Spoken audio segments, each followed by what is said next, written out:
Última charla de la noche. Vamos a hablar sobre una enfermedad un tanto desatendida, como que era la conjuntivitis. Y bueno, Virginia Blum va a dar una charla con una serie de experiencias que hemos tenido. Algo que el grupo ha hecho bastante, que es tratar de responder o actuar o hacer investigaciones en función de demandas de colegas o de productores. Este es uno de esos casos. Hola, buenas noches a todos y pónganse contentos que estamos a 20 minutos de las empanadas. Así que arrancamos, me están controlando el tiempo y tenemos solo 20 minutos. Este trabajo lo estamos llevando a cabo en el grupo de salud animal junto con Wanda Alvarado y empezamos a trabajar hace un tiempo en esta enfermedad por el demanda de una empresa que estaba teniendo brotes de la enfermedad anualmente, vacunada y no encontraba ninguna solución. Primero, antes de avanzar con las experiencias que estamos haciendo, vamos a recordar rápidamente de qué se trata la enfermedad. La queratoconjuntivitis infecciosa bovina, si uno lee en el libro o recuerda lo que estudió, se la define como una enfermedad infecciosa, contagiosa, altamente contagiosa en realidad, de alta morbilidad, baja mortalidad, pero con un alto impacto en lo que es la producción de los animales. Es una enfermedad donde los componentes de la actividad epidemiológica los podemos identificar muy bien. Hay factores que están relacionados al hospedador, que son inherentes al ojo bovino, como sobre todo la estructura de la córnea y la inmunidad. Sabemos que la estructura, o recordaremos que la estructura de la córnea es avascular, entonces toda lesión que se produzca sobre la córnea va a tener una respuesta inmune pero más retardada, porque como es avascular, la respuesta inmune humoral va a demorar en llegar. Bueno, también hay algunos factores relacionados a la pigmentación de los ojos y después también tenemos los factores relacionados al ambiente, como son las radiaciones solares, la temperatura, el viento, las raciones elaboradas con material grosero como pedazos grandes de pasto, heno, silo, y también tenemos a las moscas como principal vector mencionado o relacionado con esta enfermedad. Y la última parte de la tríada lo tenemos a los agentes etiológicos, que cuando estudiamos en la facultad hablamos principalmente de Moraxella bovis. Hoy ya se habla también de que junto con Moraxella bovis puede haber otra especie que es Moraxella bovoculi. Si bien estudios internacionales todavía no la han relacionado con la enfermedad, pero no han podido demostrar que esta bacteria, si la inoculamos en el ojo, reproduce la enfermedad. Está como en suspenso. Y además de las moraxelas, tenemos otros agentes que pueden ser virales, como el virus del herpes virus bovino tipo 5, y también tenemos clamidia o algunos tipos de micoplasma. Esta es una enfermedad que se produce en las diferentes categorías, en las diferentes etapas de la cadena láctea, donde los terneros y principalmente la recría son las categorías afectadas principalmente. En el caso de los adultos, por ejemplo de las vacas, si bien hay casos, no suelen ser tantos, o la prevalencia suele ser menor que en el resto de las categorías mencionadas. Existe prevención y existen tratamientos para esta enfermedad. Como prevención hay distintos tipos de vacunas. La mayoría tiene bacterias que son de referencia. Casi todas las vacunas tienen la moraxella que llamamos o que conocemos EPP63, que es una moraxella que está en un banco internacional o en distintos bancos internacionales. Los laboratorios la adquieren y la reproducen y la colocan adentro de sus vacunas. Además, existen distintos tipos de laboratorios que también incluyen dentro de lo que es la vacuna algunas cepas autóctonas, locales, de acá de nuestro país, que son filiadas. Esto con respecto a la prevención. Y estas vacunas también, lo que tenemos que mencionar es que todas las vacunas son de administración parenteral. Entonces, estamos generando una respuesta inmune de tipo humoral, donde hay trabajos donde se demuestra que las inmunoglobulinas G se estimulan y se encuentran elevadas luego de la vacunación, pero como les mencioné previamente, cuando se lesiona la córnea, lo primero que llega, o lo primero que está en el la inmunidad local, IgA y otras células. Y la IgG demora en llegar. Por eso muchas veces el uso de las vacunas no suele tener una respuesta rápida como uno espera para la enfermedad. Vacunamos y sin embargo tenemos brotes, ¿sí? O lesiones. Y para el tratamiento, por suerte, es una bacteria que todavía no ha generado resistencia. Hemos evaluado un par, pero no hemos encontrado resistencia a los antimicrobianos que se usan frecuentemente para esta enfermedad, que son oxitetraciclina y timicocina tilosina. Como ustedes ya saben, bueno, hay distintos tipos de tratamientos. Se hacen tratamientos locales a través de spray con gentamicina, o si no, tratamientos parenterales con los antibióticos que les mencioné. Y generalmente todos los animales que tienen lesiones, luego del tratamiento, mejoran. ¿Por qué estudiamos esta enfermedad? Primero, bueno, porque en realidad tuvimos una demanda de una empresa que, como comenté antes, tenían brotes importantes anualmente y no encontraban solución para el problema. Entonces nos pusimos a pensar, a buscar, y empezamos a encontrar que no hay datos disponibles de prevalencia en nuestro país. Todos los productores, los veterinarios mencionan que la enfermedad está presente en los rodeos, y en cantidad, pero no tenemos un número de si es de 10, de 20, de 30% de animales afectados.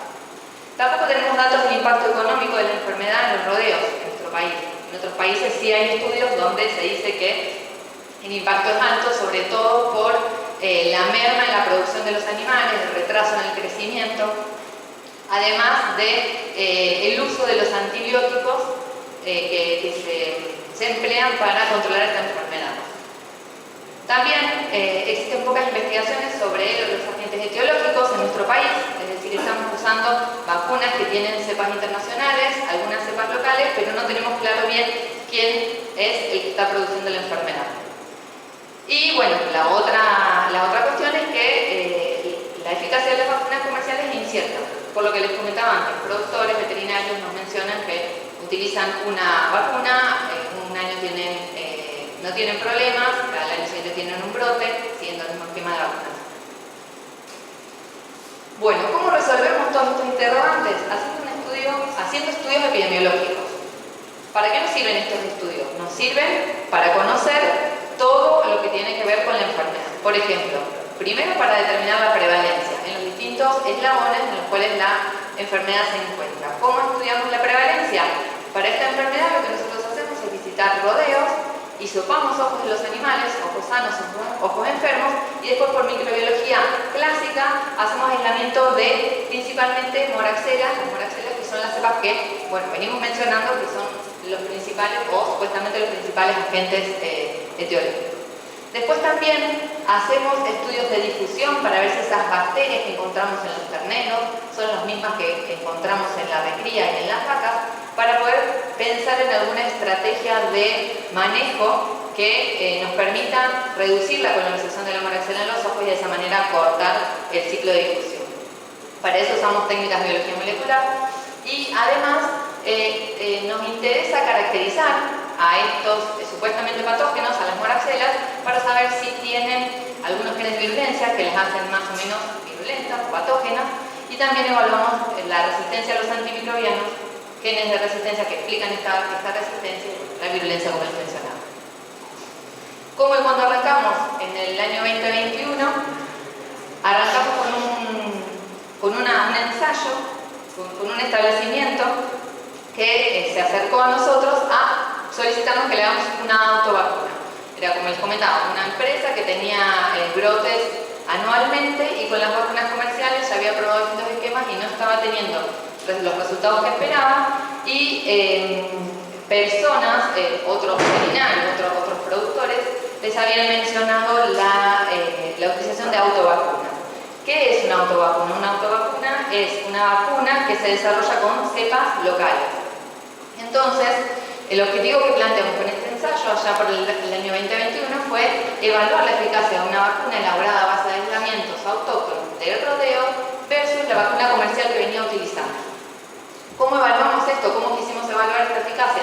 A través de la prevalencia de moraxelas en los ojos de los animales y también la presencia de lesiones de esta enfermedad.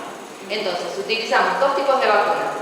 La vacuna autóctona, que la a base de 4 moraxelas, 2 moraxelas bovis y 2 moraxelas bovopolis, aisladas del rodeo en la época de marzo, abril, a partir de animales con lesiones. Y también usamos una vacuna comercial que como contenido tenía moraxela bovis, cepas piliadas, la FP63 y otras cepas más.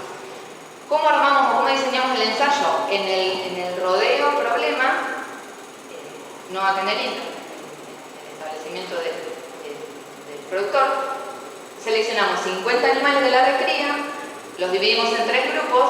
A un grupo que le llamamos grupo control no le colocamos ninguna vacuna, a un segundo grupo le colocamos la vacuna INTA o la autovacuna, elaborada con las cepas del propio rodeo, y después utilizamos un tercer grupo de 20 animales con una vacuna comercial con el esquema que ellos venían realizando. Entonces, en octubre hicimos la dosis 1 de las vacunas, a los 15-20 días la dosis 2, y después volvimos 2 meses después a recolectar datos para ver los resultados. Los datos que registramos fueron los registros de lesiones y tomamos muestras de lágrimas y sangre para, en un futuro, pero todavía no pudimos realizarlo, evaluar la respuesta inmune, IgG y IgA. Y también hicimos hisopado de conjuntiva, que ahí sí lo utilizamos para hacer aislamiento e identificación de las especies de moraxella. El registro de lesiones siempre lo hacemos de la misma manera. Tenemos un score que va de 0 a 5, donde 0 es sin lesión, 1 es cuando empiezan con el lagrimeo, y 2, 3 y 4 son distintos tipos de úlcera y avance de esa úlcera hasta el número 4, que es la pérdida del globo ocular. Y 5 le llamamos a la cicatriz. Nos encontramos mucho en los campos que vemos un punto blanco que ya indica que es tejido cicatrizal de una lesión anterior que tuvo el animal. Bueno, ¿cuáles fueron los resultados? Los resultados fueron esto que vemos acá, en el primer muestreo del día 1, donde colocamos las primeras dosis, dividimos al azar los animales, encontramos que la prevalencia de moraxella en los ojos de los animales ya era bastante alta. Esto no estamos hablando de lesiones, solamente la presencia de la moraxella en los ojos de los animales. Por desgracia, digamos por azar, nos encontramos que el grupo control tenía menos cantidad de moraxella que los otros 2 grupos. Esto porque fuimos un día, colocamos las vacunas, hisopamos y nos volvimos. Al día siguiente nos encontramos que la distribución no había sido homogénea. Entonces acá nos daba que había diferencia significativa entre los grupos. Ya a los 15 días, cuando volvimos, nos dimos cuenta, después de hacer el aislamiento, que habían disminuido bastante la prevalencia de las moraxelas en los ojos y solamente detectamos un animal con lesión activa en el grupo de vacuna INTA. Y ya al finalizar el ensayo, volvimos y la prevalencia había bajado aún más. Pero acá lo más importante es que este descenso de la prevalencia se dio en los 3 grupos, en los que estaban vacunados y en los que no estaban vacunados, indicando que no hay diferencia en el tratamiento entre los 3 tratamientos. Otro dato que encontramos fue que entre octubre y noviembre y diciembre encontramos una prevalencia mayor de moraxella bovis, que es la que está relacionada principalmente con los casos de queratoconjuntivitis, y un 30% de bovis. Pero si lo comparamos con los datos que tuvimos al principio de año, cuando fuimos a hacer los aislamientos para hacer la autovacuna, vemos que la relación estaba invertida. En marzo encontramos más bovópolis que bovis. Esto nos estaría indicando que en la época estival hay mayor prevalencia de bovis, que puede estar relacionado con también mayor cantidad de casos que observamos en este periodo del año. Entonces, como conclusiones de este ensayo, vimos que no hubo diferencia en el número de aislamientos por ojo entre los grupos vacunados y tampoco con el grupo control al finalizar el ensayo. Como que era lo mismo vacunar que no vacunar. Encontramos alta prevalencia de moraxella en los ojos, que era un dato que no teníamos. Nosotros pensamos que la prevalencia iba a ser mucho menor, y encontramos también diferencia entre las especies de moraxella. Estos son nuestros primeros resultados en el año 2021. Entonces dijimos, bueno, vamos a empezar a estudiar cuáles son los factores de riesgo que están relacionados a la enfermedad. Y para ello diseñamos un ensayo, el cual está llevando a cabo Wanda, y que es bastante complejo y largo, y que también, bueno, por no tener tanta información y esperar que la prevalencia de moraxela fuera baja, bueno, después nos sorprendimos y encontramos una alta prevalencia. Entonces, los objetivos de este estudio, para ver los factores de riesgo, nosotros queríamos evaluar la prevalencia de moraxela y empezar a ver qué pasaba en ojos de bovinos sanos y enfermos, y también identificar factores de riesgo asociados a los casos o a los brotes. ¿Cómo hicimos esto? ¿Cómo estudiamos? Bueno, diseñamos el ensayo, pensamos en visitar cada 45 días como para abarcar todo un año calendario y tener las 4 estaciones del año. Entonces cada 45 días visitábamos 9 recrías de tambos, desde septiembre 2022 hasta septiembre 2023, y lo que hacíamos en cada una de las visitas, en realidad lo que hacía Wanda, en cada una de las visitas fue hisopar la conjuntiva de 20 animales de recría entre 90 y 120 kilos con o sin queratoconjuntivitis. Y además se hizo una encuesta epidemiológica para evaluar el estudio de los factores de riesgo. En esta encuesta principalmente preguntábamos si vacunaba o no vacunaba, si conocía o no conocía la prevalencia, si trataba o no trataba con antibióticos, y el manejo que hacía de las recrías. Si los tenían encerrados, si estaban hacinados, si estaban más a base pastoril, cómo era la ración. Otro tema. Bien. Y bueno, como les digo, esto nos sorprendió porque en realidad nosotros no esperábamos encontrar esta prevalencia que están viendo acá. El porcentaje de aislamiento de moraxela en los ojos evaluados, sin hablar de casos, ¿no? Pero para que se den una idea de la cantidad de moraxela que tienen los ojos. Cada una de estas letras corresponde a cada uno de los establecimientos que visitamos, y esta es la prevalencia. Tenemos desde 40% hasta 80% de los ojos con prevalencia de moraxela. Entonces, nosotros evaluamos como 2.198 ojos y juntamos 1.330 moraxelas. Tenemos el 60% de los ojos con moraxela. Y este otro dato interesante, después evaluamos la presencia de lesiones. La presencia de lesiones no fue alta, fue del 20%, bueno, relativamente, depende cómo lo miramos. Pero en algunos establecimientos fue del 20% y en algunos establecimientos baja, esto todo en un periodo de años. Pero lo más importante acá es que estos que están remarcados con rojos son los establecimientos que no vacunaban. Entonces, tengo una prevalencia alta, tengo lesiones altas, pero está exactamente igual a este rodeo que sí vacuna y que tiene casi la misma prevalencia y casi la misma cantidad de lesiones. Entonces, otro dato que también recabamos de este estudio fue que solamente el 50 o 60% de los ojos que tenían lesiones tuvieron aislamiento. El resto tenían lesiones y no tenían aislamientos. Entonces, no sabemos o no tenemos claro si es por el tratamiento de antibióticos que recibieron, porque no tenemos ese dato, o si realmente hay otro agente etiológico que también está causando la enfermedad. Y esto fue lo que pasó cuando estudiamos la estacionalidad.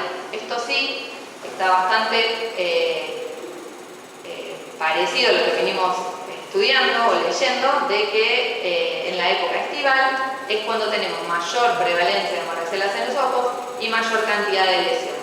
Y esto lo podemos relacionar a los factores de riesgo principalmente ambientales: calor, moscas, humedad, temperatura. Entonces, como conclusiones de este ensayo, encontramos otra vez alta prevalencia de moraxela en ojos sanos, parece no haber otra vez diferencia entre los que aplican y no aplican vacunas, y se observa estacionalidad en la aparición de brotes. Esto nos dio pie a pensar, bueno, ahora que ya sabemos, vamos conociendo un poco más, ¿cuándo, en qué momento los ojos de los terneros o de los bovinos se colonizan con las moraxelas? Entonces diseñamos un estudio longitudinal en el tiempo para seguir 25 animales y ver qué era lo que pasaba con esas moraxelas. Entonces, como objetivo de este ensayo, queríamos detectar el momento en el que la moraxela colonizaba y determinar si esa cepa de moraxela era la que se iba a mantener a lo largo de la etapa de vida de las etapas de crianza de los animales. Este ensayo sí lo hicimos acá, en el instituto. Seleccionamos 25 terneros y empezamos a mostrar esos 25 terneros desde que nacieron antes de que pasara la primera semana de vida, fuimos a muestrearlo. Y después empezamos una vez cada 30 30 días seguimos muestreando estos animales. Así que teníamos registro de lesiones y hisopado de conjuntiva para ver si tenían o no moraxela antes de la semana de vida y después al mes, a los 2 meses, a los 3 meses, así durante un año. ¿Con qué nos encontramos? Con que en la primera semana de vida el 10% de los terneros ya tiene moraxela bovis, moraxela, la naranja no se llega a ver bien, pero es moraxela bovófili. Y después empieza a aparecer moraxela bovis, que es la azul, acá representado por la barrita azul. Y esto sí es interesante porque vemos que la prevalencia de moraxela en los ojos es baja durante la crianza artificial cuando los terneros son pequeños, pero cuando ya empiezan o pasan a la escuelita y a la recría, la prevalencia aumenta bastante. Y esto podemos atribuírselo al hacinamiento, al contacto con los otros animales y al estrés que produce también el cambio de etapa. Y después nos queda ahora por resolver el tema, bueno, acá vamos a usar algunas metodologías de biología molecular donde estudiamos el ADN de las bacterias y comparamos a las bacterias, a las cepas de las bacterias, para ver si estas que están acá son las mismas que están acá, que acá, que acá, que acá, porque esto nos permitiría a nosotros decir, bueno, a ver, si yo no quiero que esté acá, trato de hacer algo acá para evitar que esa moraxela continúe durante las etapas de vida del animal. Entonces, como conclusiones de este ensayo, la colonización de los ojos se produce a edad temprana. Hay diferencia otra vez de las especies de moraxela según la época del año. Como veíamos, moraxela bovis también aparece a medida que crece el ternero, pero también coincidió justo con la época estival. Y aún nos queda, bueno, por ver qué pasa con esas moraxelas si se mantienen. Y este es el ensayo final y bastante divertido, en donde quisimos evaluar la dinámica de infección de moraxela. Este ensayo lo terminamos ahora en unos días. Entonces, el objetivo que perseguíamos era determinar si la enfermedad es contagiosa, evaluar el desarrollo del brote de la enfermedad en un grupo reducido, caracterizar el cuadro clínico evaluando la progresión de la enfermedad e identificar moraxelas relacionadas a clínica cero y casos nuevos. Este ensayo también lo hicimos acá.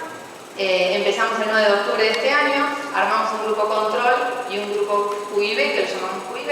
El grupo control estaba formado por 10 animales, los cuales fuimos a hisopar antes de ingresarlos al grupo, pretendiendo de conseguir animales sin moraxela, pero no lo logramos porque la mayoría de los animales, empezamos con 60 animales, hisopamos a los 60 animales y casi todos tenían moraxela. Entonces arrancamos ya con los animales con moraxela. En este caso pasó lo mismo, 9 animales, pero este animal que está remarcado en rojo es un animal que tenía una lesión activa, una úlcera.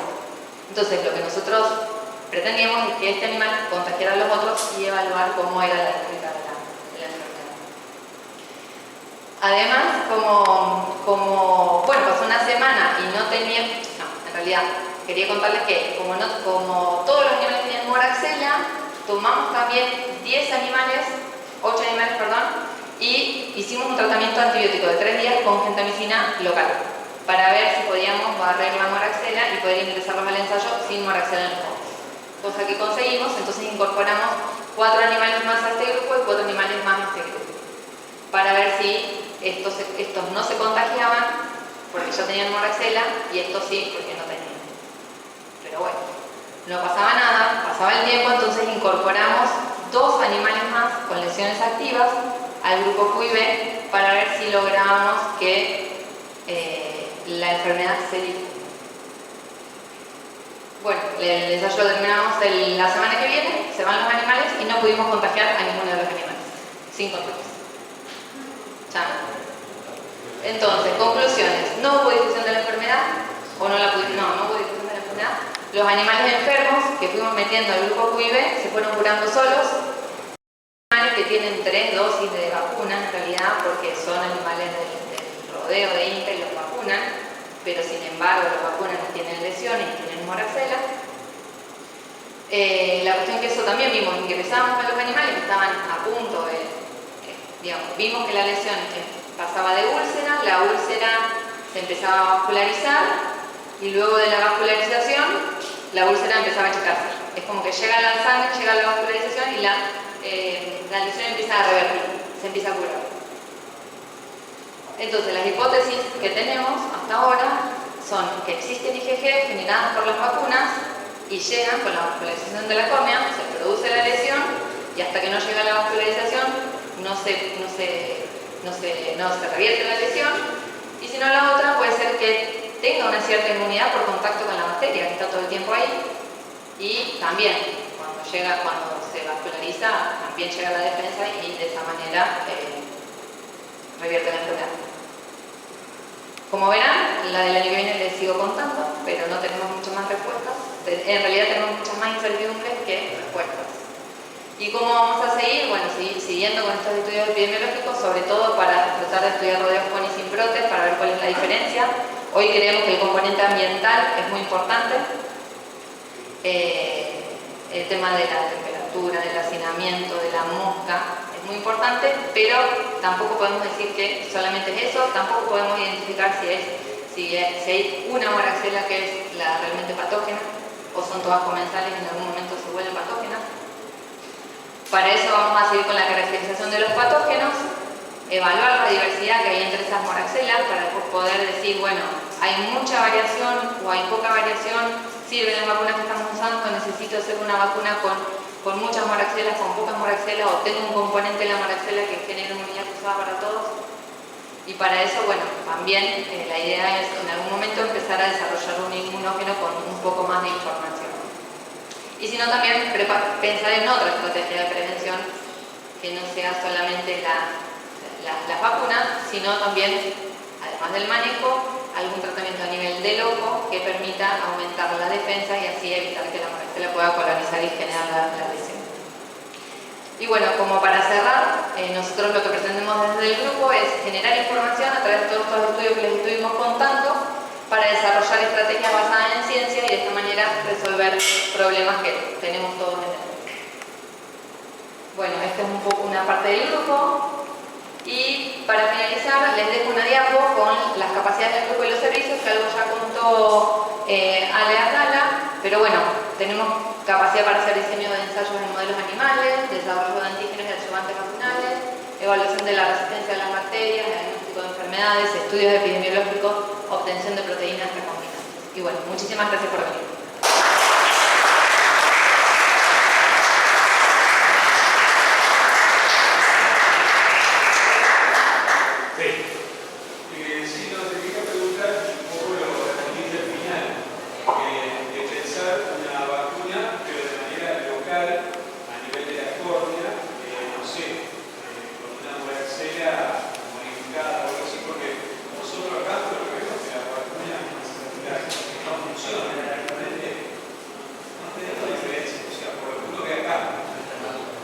Sí, correcto. Sí, la idea es pensar en una vacuna de administración de tipo no convencional.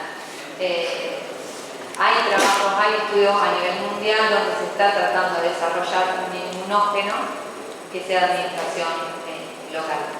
Hace un tiempo atrás yo estuve trabajando en INTA Marcos Juárez y con Gustavo Zielinski habíamos hecho una prueba con una vacuna de administración intranasal con solamente el pili de las moraxelas y un adjuvante que era mucoadhesivo.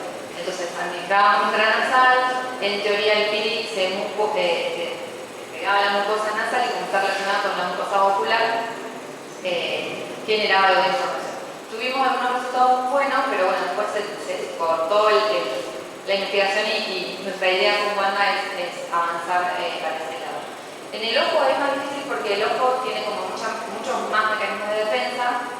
Si vos le aplicás algo en el ojo, tiende a parpadear y a lagrimear, entonces sería como mucho más difícil, lo elimina más rápido, pero es mucho más difícil que poder lograr que el antígeno se quede ahí. Pero intranasal o intrapalpebral, ahí ya son temas que tenemos que estudiar más porque tiene mucho que ver de inmunología local. Teniendo ya los datos epidemiológicos, uno ya se va orientando un poco para este lado. La vacuna no funciona, como dice el colega, no funciona previniendo la enfermedad, pero sí funcionaría evitando la progresión y la enfermedad grave. ¿Cuál es la hipótesis? Sí, en realidad funcionan, o sea, hay que volver a chequearlo, porque en realidad lo que hay que hacer, lo que uno tiene que hacer con estos datos, es evaluar IgG, también pueden evaluar IgG en suero, después de la respuesta, después de colocar la vacuna, IgA en lágrimas, para ver si realmente está teniendo algo de respuesta.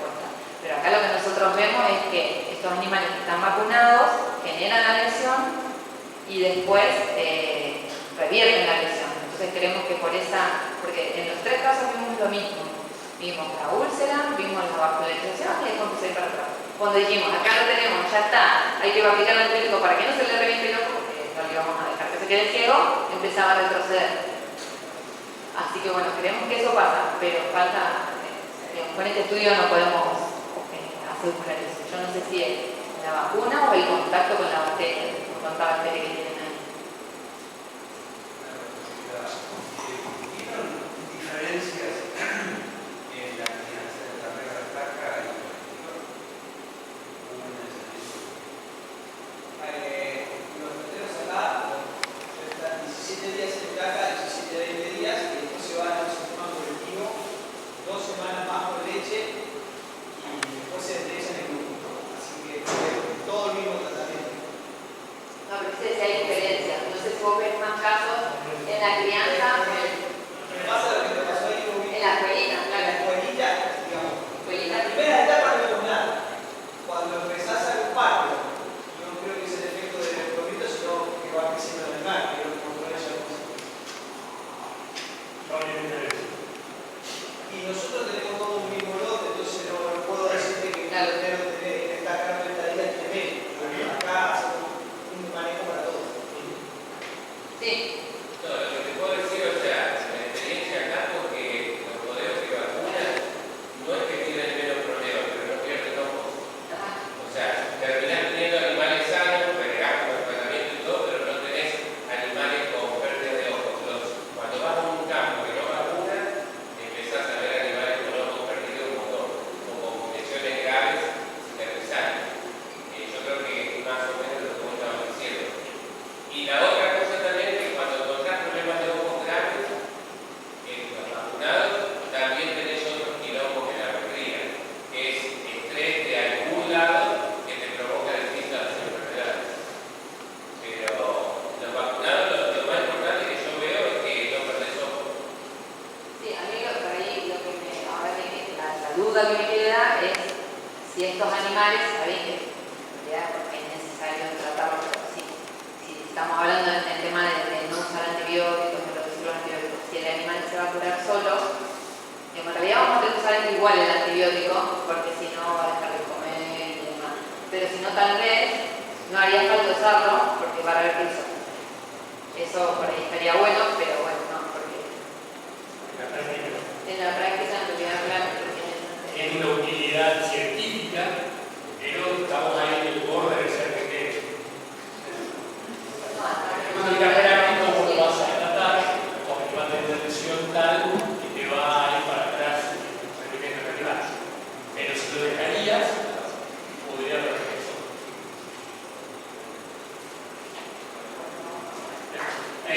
Dos cositas antes de irse, hay que ir a comer. Lo veo el doctor Heredia, no sé cuándo llegó, pero parece que hace poquito. Me parece que usted olfateó la picada. Hay pegados ahí en varias columnas, como acá por ejemplo, un código QR para una encuesta, una especie de encuesta de satisfacción de estas jornadas. La verdad que es muy importante para nosotros poder contar con su apreciación y fundamentalmente para que usted proponga qué temas les podría llegar a interesar en la próxima jornada del año que viene. Nuevamente le agradecemos a los auspiciantes por haber estado aquí, haber participado y haber hecho esto posible. Y ahora sí, los invitamos, no los invitamos a ninguna parte, a nada. ¡Hacemos un sorteo! Sí, señor. Hoy una pregunta que está fuera de pero ustedes están por el tema. El tema de la vacuna de la leucosis, ¿en qué situación está? El señor, venga para acá por favor, usted es el señor Leucosis. La vacuna funciona.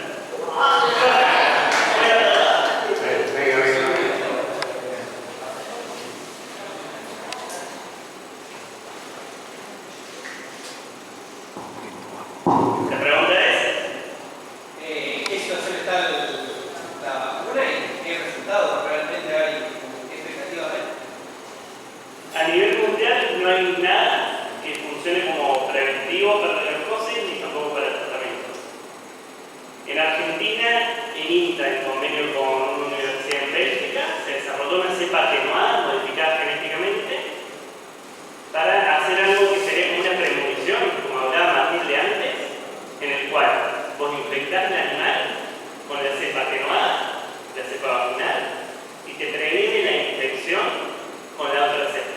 Te previene la infección y el desarrollo del cuadro clínico. ¿Sí? Claro, acá Matilde me dice que, a diferencia de la plasma, acá sí vos evitás la coinfección. Vos sabés que el que está vacunado con una no tiene nombre. ¿Sí?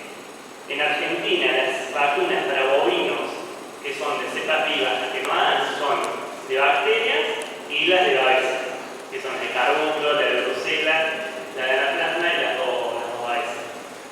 A nivel internacional hay posibilidad de comprar o que se comercializan, digamos, vacunas de virus vivos atenuados, pero en Argentina no. Entonces, nosotros ya demostramos que la vacuna, que la cepa atenuada, digamos, que la cepa vacunal funciona, es efectiva, es segura. Digamos, lo que nosotros editamos de acá, inoculamos animales, en lo que probamos que se disminuye el pasaje de próbigos a leche, que la carga proviral es baja, todas cosas que hacen a la seguridad de decir, bueno, este animal que lo vacuné no se lo va a transmitir la cepa a otro y no genera patogenia, no desarrolla linfocitosis, digamos, es como bastante buena. Y eso permitió que la CONAVIA, digamos, nos diera el permiso de circular, de mover, de usar esa cepa. Nosotros hasta el año pasado, cada vez que queríamos usar esa cepa genéticamente modificada, teníamos que presentar una experiencia a SENASA tenía que aprobarlo y nosotros, en forma rutinaria, en forma periódica, mostrarle los avances de todos los puntos de control para asegurarnos de que no es un peligro de bioseguridad. ¿Sí? El año pasado hubo un hito grande que es esto, la primera regulación de una cepa atenuada, que no hay nada a nivel mundial. Pero bueno, ahora estamos en el tema de cómo llevamos el frasquito a la veterinaria, con qué llenamos la clínica. Como te decía antes, como no hay vacunas a virus vivo atenuado, probablemente sea una vacuna de ADN, una vacuna de material como la Moderna, de coronavirus, ARN. En este caso sería el virus completo en forma de provirus, en forma de ADN, pero solo la secuencia, solo el genoma, solo ADN.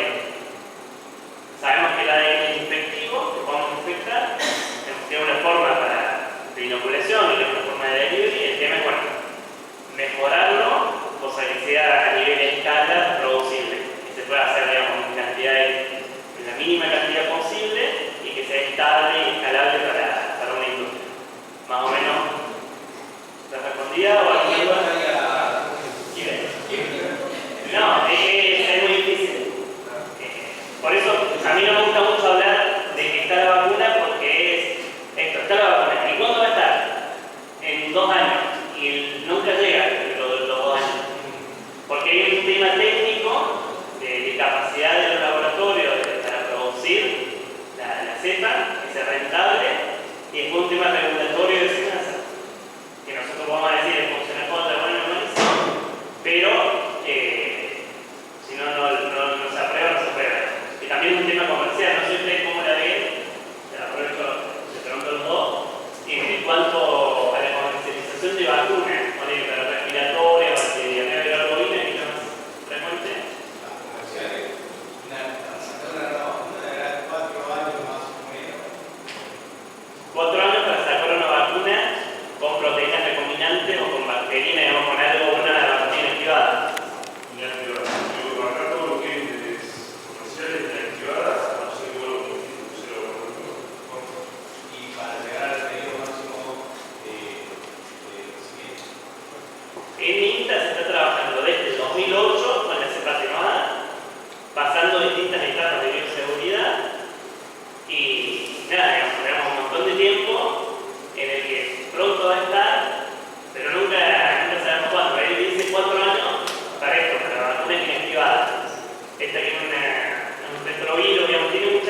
vio al subir eso. No le entra la mano